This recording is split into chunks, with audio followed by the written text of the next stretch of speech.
Alors bonjour à tous, c'est Daniel Coutinho de l'émission Ma boîte dans la boîte, l'émission d'Orléans TV qui donne la parole aux entreprises d'Orléans et de sa métropole.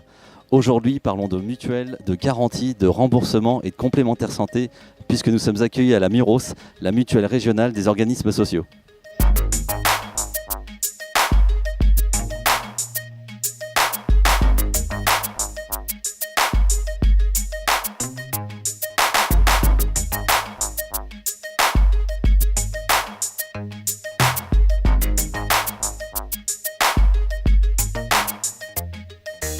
Bonjour Daniel Dussard.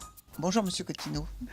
Merci de nous accueillir donc au 26 boulevard Marie-Stuart à Orléans, donc au siège de la MUROS. Siège de la MUROS, c'est avec grand plaisir. Alors la MUROS, la mutuelle régionale des organismes sociaux. Alors on a tous des mutuelles, mais parlez-nous un petit peu plus de la MUROS, parce que la mutuelle régionale des organismes sociaux, il y a plein de mots, mais qu'est-ce que ça veut dire concrètement ? Eh bien concrètement, c'est une mutuelle qui à l'origine couvrait le personnel des organismes sociaux de la ville d'Orléans. Oui. L'histoire a commencé sur la ville d'Orléans. Il y avait la caisse d'allocation familiale, la caisse primaire d'assurance maladie, l'URSSAF et la caisse régionale vieillesse. D'accord. Chaque organisme avait sa mutuelle propre pour son personnel et ça faisait des très petites mutuelles, des petites unités. Donc nous avons eu l'idée de rassembler d'abord la mutuelle de la caisse régionale avec celle de la caisse primaire, puis petit à petit celle de l'URSSAF et celle de la caisse d'allocation familiale, oui, celle de la caisse d'allocation familiale. On vous fait confiance ? Se sont rapprochés et ça a donné une mutuelle pour la ville d'Orléans. Et la démarche a été entreprise pour rassembler toutes les petites mutuelles de la région centre, puisqu'on retrouvait la même typologie à Bourges, à Tours, à Chartres, et j'en ai pas oublié, je cherche, enfin dans la région centre. D'accord. Toute la région centre était couverte. Alors au début, ça a été plus une union qui travaillait avec un style particulier. Puis petit à petit, on a fait naître une mutuelle, la mutuelle régionale des organismes sociaux, où tout le monde était couvert à la même hauteur pour les mêmes garanties. Et c'était une véritable mutuelle. Alors nous couvrions à l'époque plus de 10 000 adhérents. Donc nous étions une mutuelle, je dirais, de taille moyenne. D'accord. Aujourd'hui, les événements qui se sont déroulés depuis 6 ans, puisqu'on est au deuxième contrat, font que les syndicats ont négocié pour les gens des organismes de sécurité sociale une mutuelle obligatoire. Tout à fait. Laquelle mutuelle obligatoire n'a pas été donnée aux mutuelles d'origine, mais partagée sur 3 groupes, le groupe de la mutualité, le groupe AG2R et le groupe Malakoff. D'accord, donc des évolutions du secteur. Donc, ce qui a valu à la MUROS de perdre 10 000 adhérents d'un coup, et de rester avec les adhérents propres, c'est-à-dire ceux qu'elle avait développés grâce à la bonne idée qu'elle avait eue de s'ouvrir au monde industriel et commercial.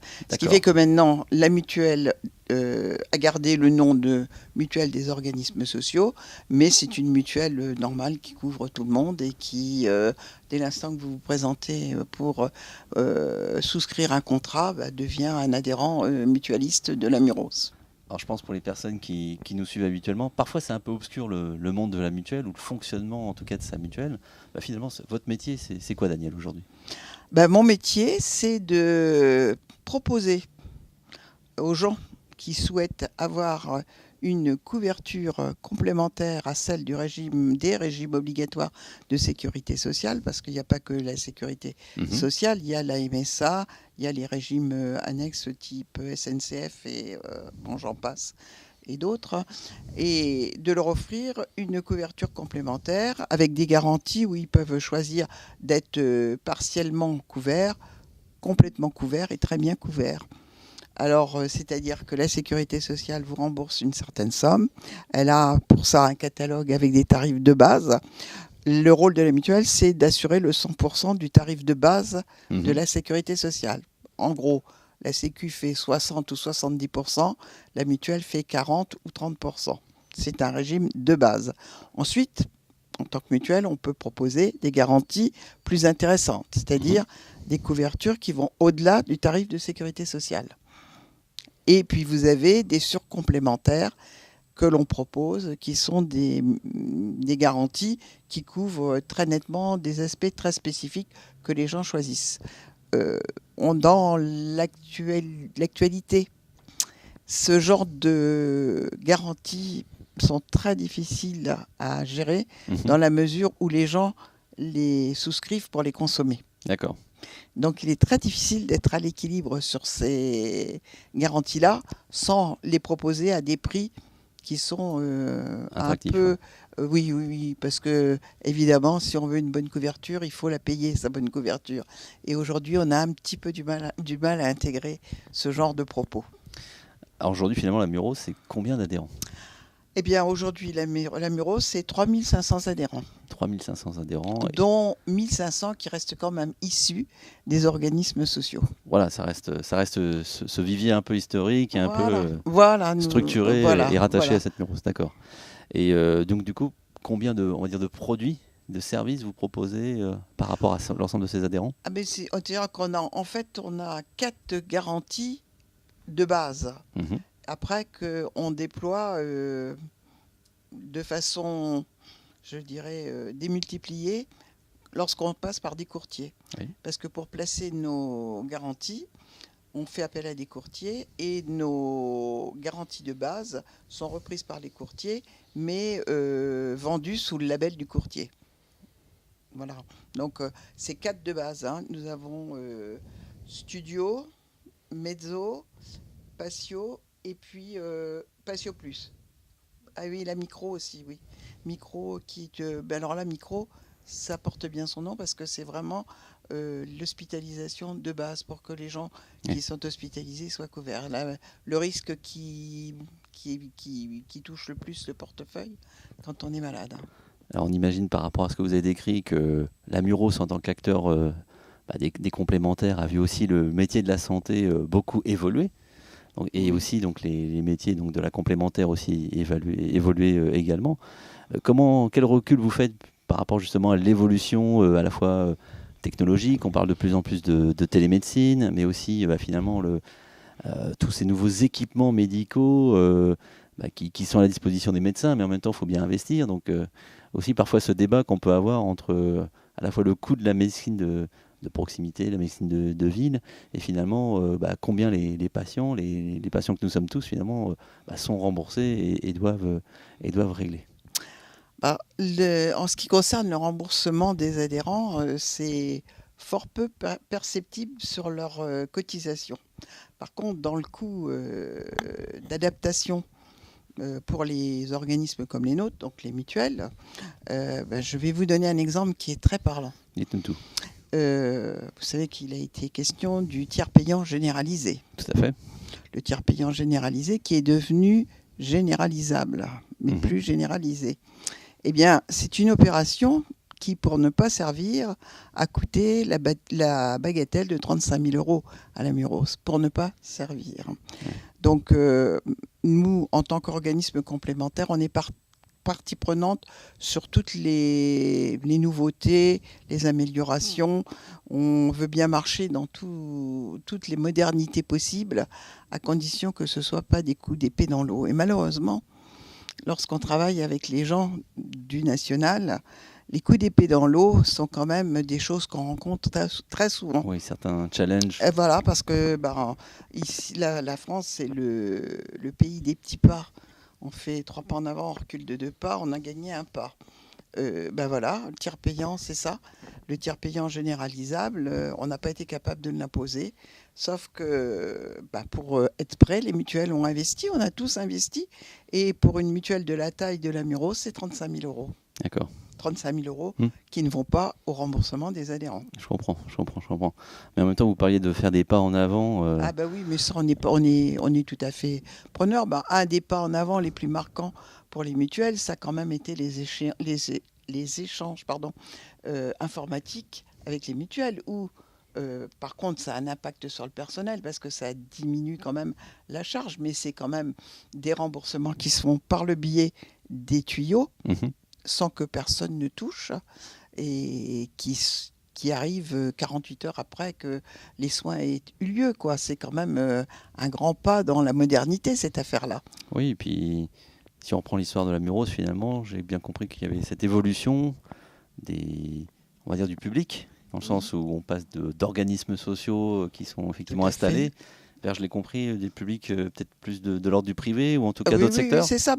Quand on était mutuelle des organismes sociaux, nous n'étions pas habitués à aller chercher nos adhérents. Ça nous arrivait naturellement par les services du personnel des organismes sociaux. Toute personne qui entrait à la sécurité sociale, qui était embauchée, adhérait systématiquement à notre mutuelle. Donc nous n'avions pas d'effort à faire pour recruter des gens. Aujourd'hui, le paysage est tout à fait différent. Nous n'avons pas les moyens de faire de la démarche commerciale pour prendre de nouveaux adhérents. Parce qu'il y a 5 personnes qui travaillent à la mutuelle. Donc, avec 5 personnes, quand vous êtes attaché à faire les remboursements et les adhésions et toutes les opérations qui se font autour des dossiers médicaux, vous ne pouvez pas aller chercher l'adhérent. C'est la raison pour laquelle on fait appel à des spécialistes, les courtiers, qui vont nous chercher les adhérents. Vous restez une mutuelle à taille humaine, finalement. On est tout à fait à taille humaine et c'est un petit peu notre leitmotiv. On ne souhaite pas avoir de plateforme téléphonique qui soit délocalisée, où les gens ne connaissent pas les dossiers. Ici, quand un adhérent a un problème, il téléphone, il tombe sur le gestionnaire de son dossier et il a la solution immédiate. Ou si elle n'est pas immédiate, on le rappelle à coup sûr pour lui donner sa solution. C'est important de garder le contact avec ses adhérents et ses sociétaires. Tout à fait. Nous avons fait l'année dernière une enquête de satisfaction où nous avons eu des réponses très positives et où je crois que c'était 4% le taux de réponse, qui est du jamais vu quand on fait un questionnaire de qualité, où les gens étaient très contents, et à la suite duquel nous avons refait notre accueil, puisqu'ils souhaitaient qu'on refasse notre accueil. On a trouvé que c'était une bonne idée. Vous voyez, ça a été un questionnaire pour la qualité de la mutuelle, pour la qualité de l'accueil, pour la qualité des locaux, et on a essayé de répondre à la demande de nos adhérents, ce qui nous semble logique, et c'est pour ça qu'on veut bien grossir, mais on n'est pas adepte de la grosse structure. La surdimension. Voilà. D'accord. Il y a des projets donc du coup dans le tuyau, comme on dit, pour les années à venir. Des projets dans le tuyau pour les années à venir. Là, c'est plutôt le niveau national qui nous les impose. D'accord. Toujours avec les fameuses contraintes finalement. Oui, les contraintes qui font que petit à petit, on nous impose des contrôles, notamment par la CPR, l'agence de contrôle prudentiel et de résolution. Cet organisme qui contrôle également les banques nous demande une qualité hors norme auxquelles on doit se soumettre, et leurs exigences sont valables quand vous avez des services entiers qui peuvent se consacrer à répondre aux exigences de ces organismes. Et quand vous êtes 5 personnes à travailler et que vous devez mettre quelqu'un à temps plein pour répondre à ces contraintes, ça devient impossible. Et on en arrive à se poser la question, est-ce pas le but recherché pour que les petites mutuelles de notre taille disparaissent et soient fondues dans le paysage, dans les gros groupes? Alors c'est la question aujourd'hui qui nous tenaille.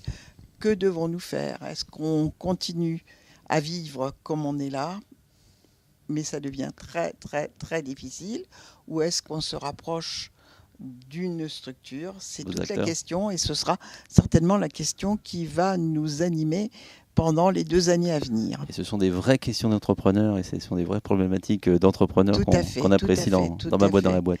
Si on devait dresser le portrait type un peu de votre adhérent, quel âge a-t-il, qui est-il? On a 2 types d'adhérents. Ceux qui sont issus du contrat des organismes sociaux, celui-là, il est retraité. D'accord. Puisque le contrat obligatoire s'impose aux gens actifs. Donc les retraités ont eu une liberté de rester au contrat obligatoire ou de venir à la mutuelle de leur choix. Ouais. vu l'histoire que je vous ai racontée, les gens étaient très attachés à la mutuelle. Alors, mutuelle, c'est la raison pour laquelle on a gardé un grand nombre d'adhérents Tout à fait. retraités. Mais ça pose problème, ça fait vieillir l'effectif général de la mutuelle. Et on se partage à 50%, hein, anciens adhérents, enfin pas anciens adhérents, mais adhérents anciens des mutuelles, Historique. des organismes sociaux, et les nouveaux adhérents. Et avec 3500 personnes, il est évident que la structure est juste. On est d'ailleurs limite avec les nouvelles règles comptables imposées aux mutuelles. C'est-à-dire que nous, on est dans Solva 1. C'est un terme un peu technique pour vous, mais c'est des règles comptables qui concernent les petites mutuelles. Oui. Et notre chiffre d'affaires qui atteint les 3 millions d'euros est proche de la limite obligatoire pour passer à Solva 2, qui est une autre façon de gérer, une autre comptabilité. Et ce seuil-là est un seuil pour nous primordial et déterminant dans la mesure où si on doit passer à Solva 2, notre effectif ne nous permet pas de répondre à Solva 2. Mais par contre, notre chiffre d'affaires est trop juste pour répondre à Solva 2 et embaucher. Donc la question, elle est là, quoi. Notre prochain bureau qui va être renouvelé l'année prochaine, en 2020, il y aura des élections pour renouveler le conseil d'administration et le bureau.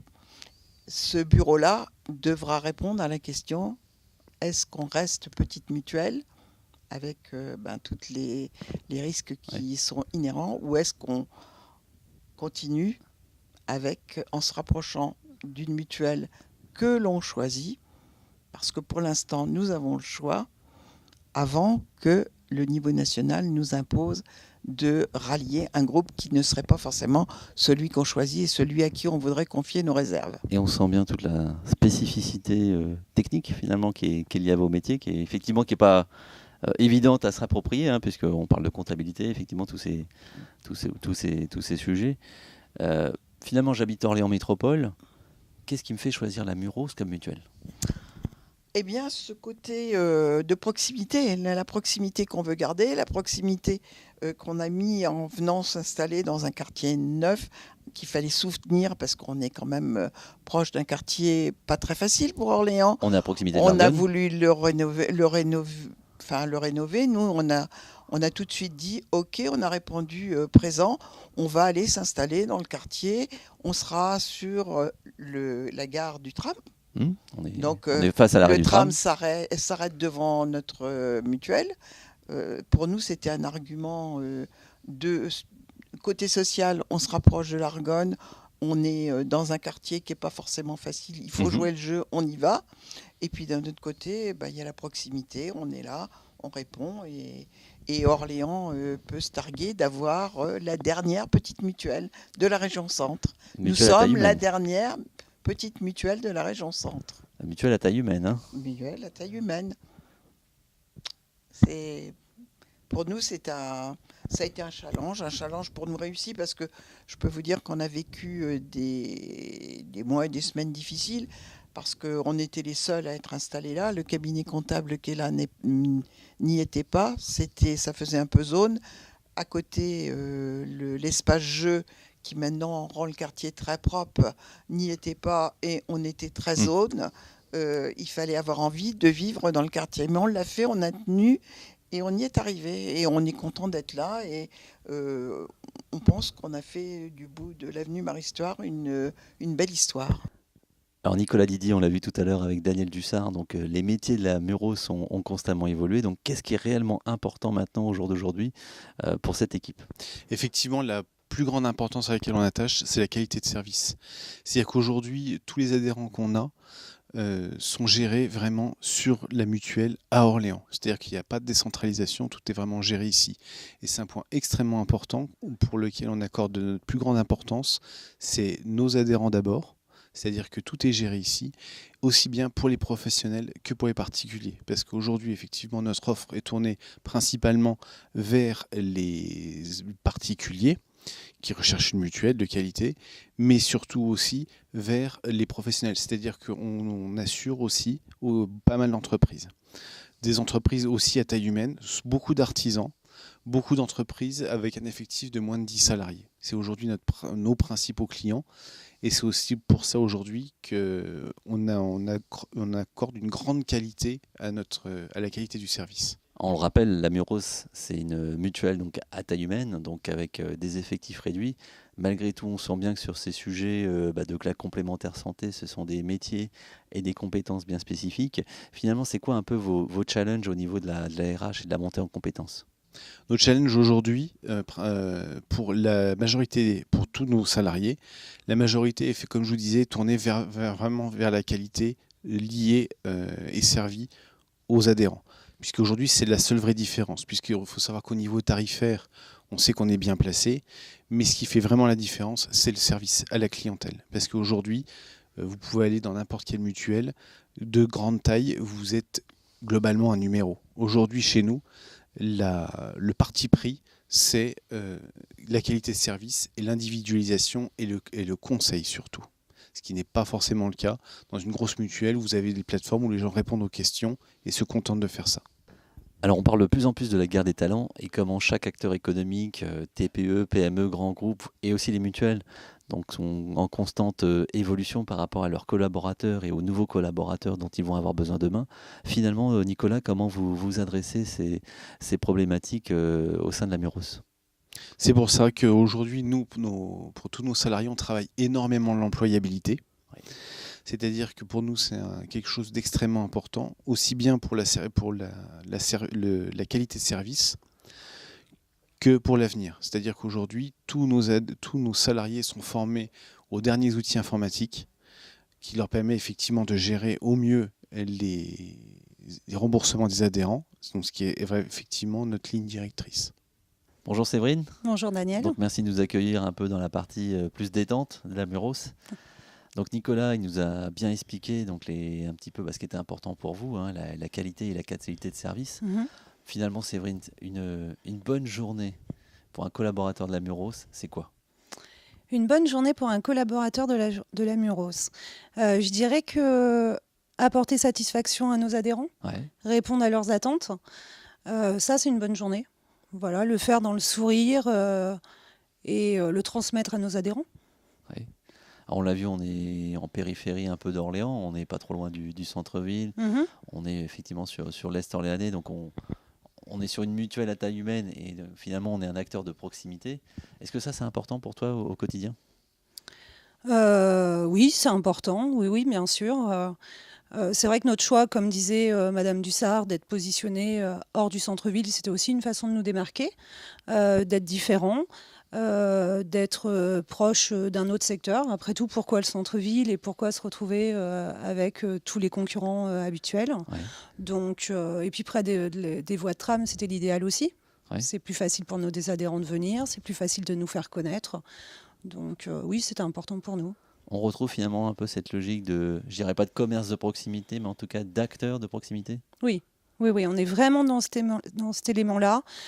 Autant pour tout le personnel que tout le conseil d'administration, la proximité, c'est quelque chose d'important pour nous envers nos adhérents et aussi nos collaborateurs. Tu as des retours toi-même sur justement la qualité perçue pour le coup par vos adhérents ? Alors, comme le disait Madame Dussard, l'année dernière, nous avons fait un questionnaire de satisfaction où nous avons eu un taux de retour très important. En fait, c'était le premier. Ouais. Et c'est vrai qu'on a été très étonnés de ce retour avec une satisfaction finalement très importante de nos adhérents. Donc, des petits commentaires qu'on a su changer au final pour leur montrer qu'on était capable de les entendre et puis de répondre à leur satisfaction sur certaines choses. Quand on pense mutuelle ou un peu comme tous ces métiers du tertiaire, de la banque et de l'assurance, on pense parfois à des grands plateaux, des grands open space avec une fourmilière de personnes et de personnes au téléphone avec les adhérents. Mm-hmm. Finalement, on n'est pas du tout là. Depuis que je suis rentré, on a vu un peu de passage, c'est extrêmement calme et on sent bien le professionnalisme qui règne dans la structure. Oui, alors c'est vrai que c'est pas du tout le cas à la Muros, hein. C'est pas une fourmilière. On a 2 conseillères téléphoniques qui gèrent autant les dossiers que les accueils physiques et téléphoniques pour nos adhérents. On veut être proche de nos adhérents en fait. En effet, on veut quand on nous appelle, on donne notre prénom d'ailleurs, on puisse nous reconnaître et savoir que cette personne a su gérer déjà son dossier à un moment. Donc ça, oui, c'est important et c'est aussi ce qui nous démarque des autres en fait. Donc dans ce monde où finalement il y a pas mal de choses qui sont accessibles assez rapidement, c'est toujours important de garder cette proximité, cette personnalisation de l'adhérent. Tout à fait. Oui, oui, tout à fait. C'est vraiment notre élément fort et on veut se démarquer comme ça en fait. C'est un choix. Alors Daniel Dussard, donc vous avez vu cette activité de la santé beaucoup évoluer. Bah, finalement, comment vous la voyez, la France de demain et votre ville d'Orléans de demain? Alors, question piège. Hein. La ville de demain. La question de la santé pour demain, une santé inscrite dans le numérique. Oui. Tout à fait, parce que je fais partie des gens qui croient à la télémédecine, je pense que c'est un bon moyen de désengorger les urgences, par exemple, et de donner aux urgences leur plein pouvoir sur l'urgence médicale, la véritable urgence médicale. Et je pense que la télémédecine peut faire aussi bien que Google. Parce que beaucoup de gens vont, avant d'aller chez le médecin, voir leurs symptômes sur Google et voir s'ils ne peuvent pas se soigner par eux-mêmes. Donc je pense que la télémédecine là-dessus peut rendre beaucoup de services. Et en ce qui concerne les mutuelles, je pense que les mutuelles peuvent aussi œuvrer pour que les choses se fassent de façon très technique et que sans pour autant enlever le personnel des mutuelles, parce que je pense qu'on peut réserver le personnel des mutuelles à l'action de conseil, c'est très important, d'accueil. Quand on est malade, on a besoin d'être bien accueilli. Quand on a un souci, une question à poser, on a besoin d'être bien accueilli. Et je pense que toutes les petites tâches qu'on peut remettre à l'informatique, on les remet à l'informatique pour se consacrer à l'humain. Gagner en efficacité et se consacrer à l'humain. Parce que le rôle que l'on doit redévelopper, qu'on a perdu dans beaucoup de secteurs, et que nous, on tient absolument à conserver, c'est le contact humain. Il n'y a rien de plus précieux que ça. Et on est quand même dans un monde qui se déshumanise totalement, qui vit rivé à son téléphone portable. Et je pense que c'est dans des organisations comme les nôtres qu'on peut redonner du contact humain. Alors, on ne le voit pas forcément, Daniel, mais vous êtes une retraitée. Vous m'avez confié ça en off. Alors finalement, quel conseil vous pourriez donner à un jeune aujourd'hui? À un jeune aujourd'hui, d'avoir du mordant. Ouais. Ma vie, elle a été faite qu'autour de ça. J'ai toujours eu du mordant. J'ai rencontré beaucoup de difficultés dans ma carrière professionnelle et j'ai toujours poussé les portes. Ouais. Toujours. Je n'ai jamais accepté qu'une porte soit fermée et je suis toujours partie du principe qu'il fallait être l'acteur de son avenir et qu'il ne fallait pas compter sur les autres. J'avais un instituteur qui disait toujours « Aide-toi, le ciel t'aidera ». Et je trouve que c'est une maxime qui est très importante. On sort l'œil du tigre là. Hein. Ne rien attendre des autres et de tout aller chercher toujours plus haut, toujours plus fort. On sent la détermination, on voit l'œil du tigre là, Daniel. Voilà. Mais c'est ma vie qui a été comme ça. Et je pense que c'est un bon principe de compter sur soi-même parce qu'on n'est jamais si bien servi que par soi-même. Bon, alors est-ce que vous avez une devise? On adore, nous, à Ma boîte dans la boîte, terminer par une devise. Je vous écoute. Ma devise, toujours plus haut, toujours plus fort. Toujours plus haut, toujours plus fort. Bon, en tout cas, nous, ça a été un plaisir que vous nous accueilliez aujourd'hui donc, au sein de vos locaux de la Muros, au sein de votre équipe. Qu'est-ce qu'on peut vous souhaiter? Que la Muros, elle poursuive encore son parcours. Même si elle ne le poursuit pas totalement en nom propre, qu'elle le fait adossé à quelqu'un d'autre, qu'elle continue son parcours et surtout que les 5 membres de son personnel puissent s'épanouir, même si c'est auprès d'une autre structure. Mais ça, alors là, on s'attachera à ce que ça se réalise. Et continuer de grandir. Voilà. En tout cas, merci Daniel pour la qualité de votre accueil aujourd'hui. Ça a été une immersion, on va dire, assez intéressante, en tout cas dans un secteur que finalement on connaît relativement peu, la complémentaire santé, les mutuelles, et On sent bien on va dire, la grande expérience et l'expertise qui est la vôtre. On a vu aussi Nicolas et Séverine qui nous ont apporté leur éclairage. Donc merci pour tout ça. Et on vous dit à bientôt donc, pour un prochain numéro de Ma boîte dans la boîte sur Orléans TV.